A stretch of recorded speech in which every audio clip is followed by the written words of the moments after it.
अरमान अब तेरा नहीं है, ना ही कभी होगा, और तुझे इस बात से फर्क भी नहीं पड़ेगा क्योंकि तू उससे प्यार नहीं करती है, समझी? तुम खुद से 100 झूठ बोल सकती हो, मुझसे एक ऑनेस्ट कॉन्वर्सेशन नहीं कर सकती। मैं चाहती हूँ कि तुम दोनों जल्दी घर वापस आ जाओ। क्यों, वहाँ कुछ हुआ है क्या? नहीं, यहाँ सब ठीक है। वापस क्यों आ जाए?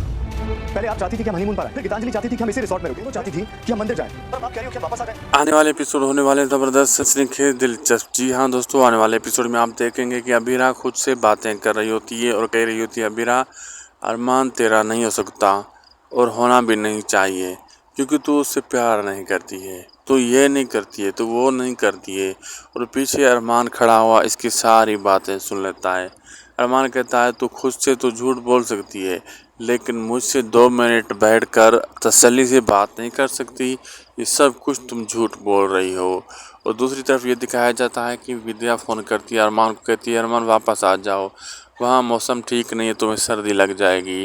अरमान कहता है नहीं, अभी ऐसा नहीं होगा, अभी मेरी मर्ज़ी चलेगी, मैं कभी तुम्हारी मर्ज़ी पे चलता हूँ, कभी गीतू की मर्ज़ी पे चलता हूँ, कभी किसकी मर्ज़ी पे, लेकिन मेरी भी फीलिंग्स है, मेरी भी यहाँ बेटी है, मुझे उसके साथ टाइम स्पेंड करना है, अब मैं नहीं आऊँगा। सर्दी होना आम बात है, नॉर्मल बात है, कोई बड़ा मसला नहीं है।